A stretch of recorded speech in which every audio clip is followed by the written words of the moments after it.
Imagina tener el poder de manipular a la persona más paranoica, narcisista y peligrosa del planeta. Que esa persona crea que tú ves el futuro y que uses esa confianza para hacerte rico, famoso y de paso cambiar la historia. Eso no es ficción, fue la vida de Erik Hanussen, un estafador que le vendió humo a Hitler justo antes de que éste desatara el infierno. Y su final fue tan truculento como su ascenso. Comencemos. El 2 de junio de 1889, en un pequeño pueblo de Moravia, hoy República Checa, nació un niño llamado Hermann Steinschneider. Nadie lo aplaudió, nadie lo esperaba, nadie imaginó lo que vendría. Su padre era un cantor de sinagoga, pobre, oscuro, sin influencias. Hermann creció viendo el mundo desde abajo. Y desde abajo aprendió algo que pocos entienden. La gente no quiere la verdad, la gente quiere creer. Desde niño, Hermann era diferente. No porque tuviera poderes, sino porque era extraordinariamente bueno observando a las personas. Observaba sus gestos, sus tics, la forma en que apretaban los puños cuando mentían, la forma en que parpadeaban cuando tenían miedo. Era como leer un libro abierto que nadie más podía ver. Y a los 15 años, con esa habilidad y sin nada más, Hermann Steinschneider se escapó de casa. Se unió a un circo, pero nadie iba a pagar para ver a Hermann Steinschneider.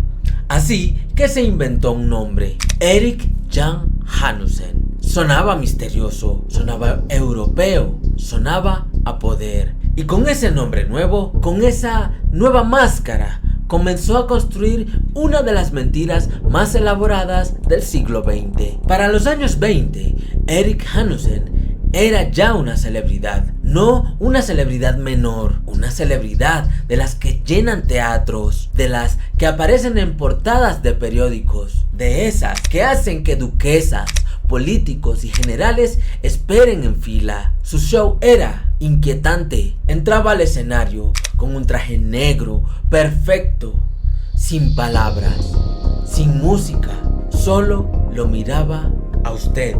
Y entonces decía cosas que nadie debería saber. Usted tiene una deuda que no le ha dicho a su esposa. Usted perdió algo importante hace 3 semanas, algo que no puede reemplazar. Usted tiene miedo de algo que todavía no ha ocurrido. ¿Cómo lo hacía? Ahí está la parte fascinante. Hanussen no era un mago torpe con cartas escondidas. Era un estudiante obsesivo de psicología humana. Antes de cada show, su equipo, sí, tenía un equipo, se mezclaba entre el público. Escuchaba las conversaciones de los asistentes. Observaban ropa, joyas, cicatrices. Recogían información en papelitos que luego le pasaban en código. Pero eso era solo la mitad del show. La otra mitad era pura intuición entrenada. Hanussen había leído todo lo que existía sobre hipnosis, lenguaje corporal, microexpresiones. Sabía que si una persona cruzaba los brazos al nombrarle a su madre, ahí había algo. Sabía que si alguien tocaba su alianza de matrimonio sin darse cuenta, había algo ahí también. Era un depredador psicológico disfrazado de vidente. Y había algo más, algo que muy poca gente menciona cuando hablan de Hanussen. Tenía una habilidad genuina para la hipnosis. No del tipo teatral, del tipo clínico. Era una época en que la hipnosis era casi tan desconocida como la física cuántica. Hanussen podía inducir estados de trance en minutos. Había estudiado con médicos, había practicado durante años. Algunos testigos describían sus ojos como vaciados de humanidad, como si al mirarte algo dentro de ti cediera. Nadie sabía bien qué era en realidad y qué era ese truco, y esa ambigüedad era su arma más poderosa. Para 1930, Hanussen tenía su propio teatro en Berlín. Lo llamó el Palacio de las Ocurrencias. Tenía su propio periódico de astrología, su propia lista de clientes privados. Pero, ¿quiénes eran esos clientes? Eran oficiales del ejército, industriales, aristócratas y cada vez más políticos con un símbolo negro en sus brazaletes. Nadie sabe exactamente cuándo se conocieron. Algunos dicen que fue en 1926, otros que fue más tarde, pero en algún momento del ascenso del partido nazi, Erich Hanussen y Adolf Hitler se encontraron en el mismo salón. Y lo que ocurrió después es uno de los episodios más extraños y perturbadores de la historia moderna. Según varios testimonios de la época, fue Hanussen quien le enseñó a Hitler a hablar, no el contenido, la forma, la pausa dramática, antes de la frase clave, el gesto con la mano extendida que hipnotizaba a las masas, la mirada fija, sin parpadear, que hacía sentir a cada persona en la multitud que Hitler estaba mirándolo o mirándola a ella. Hanussen conocía esas técnicas porque las usaba él mismo cada noche en su teatro y se las transfirió a Hitler. Pero, ¿por qué lo haría? Esa es la pregunta que nadie puede responder con certeza. ¿Creía Hanussen en el movimiento nazi o lo hacía por dinero? ¿Creía que podía controlar a Hitler? Probablemente las tres cosas, pero había un problema enorme, un problema que Hanussen conocía perfectamente, pero que decidió ignorar. Él era judío, Hermann Steinschneider, hijo de un cantor de sinagoga, judío de nacimiento, y estaba sentado en el centro del movimiento que prometía exterminar a todo su pueblo. ¿Locura? ¿Arrogancia? ¿Una apuesta al poder que salió mal? Continuemos con la historia, porque lo peor estaba por venir. Para 1932, Hanussen era intocable, o eso es lo que él creía. Tenía conexiones con las SA, las tropas de asalto nazis. Les prestaba dinero, les hacía favores y ellos lo protegían. Era como si hubiera comprado su propia burbuja de seguridad en medio de un mundo que se desintegraba. Su teatro estaba siempre lleno. Su periódico tenía miles de suscriptores y sus sesiones privadas con miembros del partido nazi le daban acceso a información que ningún periodista del mundo tenía. Pero aquí está la parte que nadie menciona. Hanussen no solo leía mentes, Hanussen creaba narrativas. Y la narrativa más peligrosa que jamás creó fue la del propio ascenso de Hitler. En sus predicciones públicas, publicadas en su periódico, Hanussen proclamó con detalle que los nazis llegarían al poder, que una nueva era comenzaría, que las fuerzas del destino estaban con el movimiento. ¿Era genuina esa convicción? ¿Era estrategia calculada para ganarse el favor del partido? Probablemente ambas cosas. Pero lo que nadie esperaba es lo que pasó el 24 de enero de 1933. Hanussen convocó a una sesión especial, un espectáculo privado en su mansión de Berlín, solo para los más cercanos al poder nazi. Se sentó en su silla habitual, cerró los ojos y entró en trance, o al menos eso pareció. Y entonces dijo con voz lenta y grave: veo fuego, veo un gran edificio en llamas, veo el símbolo del estado consumido por el fuego, antes de que termine el mes. 6 días después, el 27 de febrero de 1933, el Reichstag el parlamento alemán ardió hasta los cimientos. El mundo enloqueció. Los nazis usaron el incendio para culpar a los comunistas, para suspender libertades civiles, para consolidar el poder de Hitler de forma definitiva. Y Hanussen había predicho todo. Pero, ¿cómo?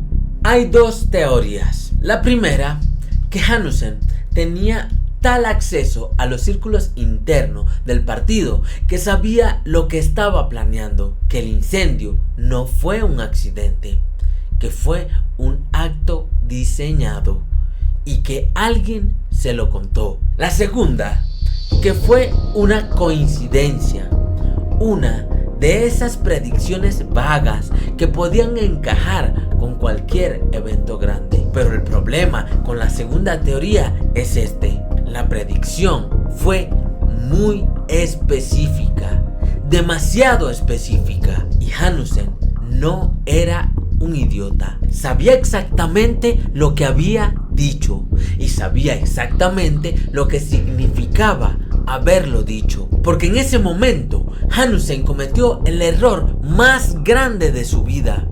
Se creyó indispensable. Pensó que su utilidad era tan grande, sus secretos tan valiosos, que nadie se atrevería a tocarlo. Siguió prestando dinero a las SA, siguió haciendo sus shows, siguió publicando predicciones, pero adentro del partido había algo que había cambiado. Hitler ya no lo necesitaba, ya tenía el poder, y tener al lado a un hombre que sabía demasiado, que era judío, que tenía deudas con media élite de Berlín, era un gran problema. Un problema del tipo que se resuelve en un bosque. El 25 de marzo de 1933, apenas 22 días después del incendio del Reichstag, Erich Hanussen desapareció, sin anuncio, sin rastro, sin explicación. Su mansión fue registrada, sus archivos confiscados, sus amigos silenciados. Nadie preguntó demasiado. En Berlín de 1933, los que preguntaban demasiado también desaparecían. Su cuerpo apareció semanas después. Lo encontraron en un campo a las afueras de Berlín. Tenía 3 balazos. No tenía sus documentos, no tenía joyas, no tenía dinero encima. El hombre que había llenado teatros durante años, el hombre que había cenado con generales, el hombre que había predicho el futuro del Reich, se encontraba tirado en la tierra, como si nunca hubiera existido. Los nazis dieron una explicación muy vaga. Dijeron que había sido asesinado en una pelea criminal. Obviamente, nadie creyó eso, pero también nadie preguntó más. Y los archivos que Hanussen tenía sobre sus clientes más poderosos, las confesiones, los secretos, los acuerdos en la sombra, jamás volvieron a aparecer. Se esfumaron con él o con quienes le quitaron la vida. La historia de Erich Hanussen fue borrada casi por completo, no porque no fuera importante, sino precisamente porque lo era demasiado. Después de la guerra, algunos historiadores empezaron a excavar y entonces encontraron algo incómodo. Encontraron que el hombre que muchos describían como un fraude, como un charlatán de feria, había sido probablemente uno de los operadores de influencia más sofisticados, no solo de Alemania, sino de toda la República de Weimar. Tenía archivos sobre decenas de políticos, sabía secretos que podían destruir carreras enteras, y los usaba, no de una forma burda, sino con la precisión de un cirujano. Un favor aquí, una predicción convincente allá, una sesión privada donde alguien decía más de lo que debía. Era En palabras de un biógrafo moderno, el primer maestro del control de información en la era del espectáculo de masas. Pero hay algo más que los historiadores encontraron, algo que Hanussen nunca pudo prever, o quizá sí lo previó, y por eso siguió.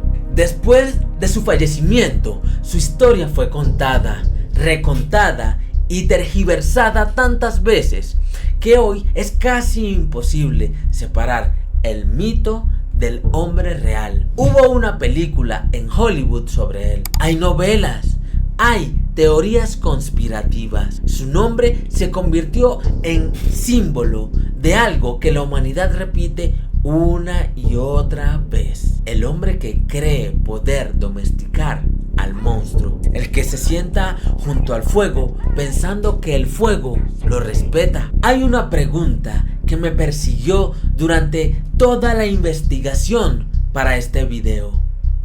¿Qué sabía Hanussen que nosotros ignoramos? Porque Hanussen no era un tonto. Era extraordinariamente inteligente, extraordinariamente hábil. Sabía cómo funcionan las multitudes. Sabía cómo funciona el miedo. Sabía cómo funciona el poder. Y aún así subestimó una sola cosa: la disposición del monstruo a destruir, incluso a quien lo creó. Hanussen vivió bajo una ilusión que muchos el día de hoy están repitiendo. La ilusión de que el conocimiento protege, de que saber los secretos de alguien te da poder sobre él. Pero hay un momento en que el secreto se convierte en amenaza, y la amenaza se convierte en un cuerpo en un campo. Hoy vivimos rodeados de miles de Hanussens, personas que entienden el espectáculo mejor que nadie, que manipulan emociones con precisión quirúrgica, que construyen narrativas que hacen creer a millones lo que conviene creer. Y también vivimos rodeado del mismo error que él cometió, la creencia de que se puede bailar al borde del abismo y saltar antes de caer. A veces se puede, pero Hanussen no pudo, y su historia, enterrada 3 veces, primero en la tierra, luego en los archivos, luego en el olvido, sigue siendo una de las advertencias más claras de que la historia del siglo XX nos dejó. El hombre que predijo todo en la época de Hitler no pudo predecir su propio final. O quizá sí lo hizo y simplemente eligió no creerlo. Y esto fue la vida de Eric Hanussen, el hombre que alcanzó a engañar, a estafar al mismísimo Führer. Si te gustó el video, por favor suscríbete, comenta qué te pareció. Si crees que hay alguna información adicional que tú conoces, puedes comentarla y compartirnos tu pensamiento. Por favor, dale like y comparte este video con alguien a quien piensas que podría gustarle. Para mí, tu opinión es importante. Suscríbete y será hasta la próxima.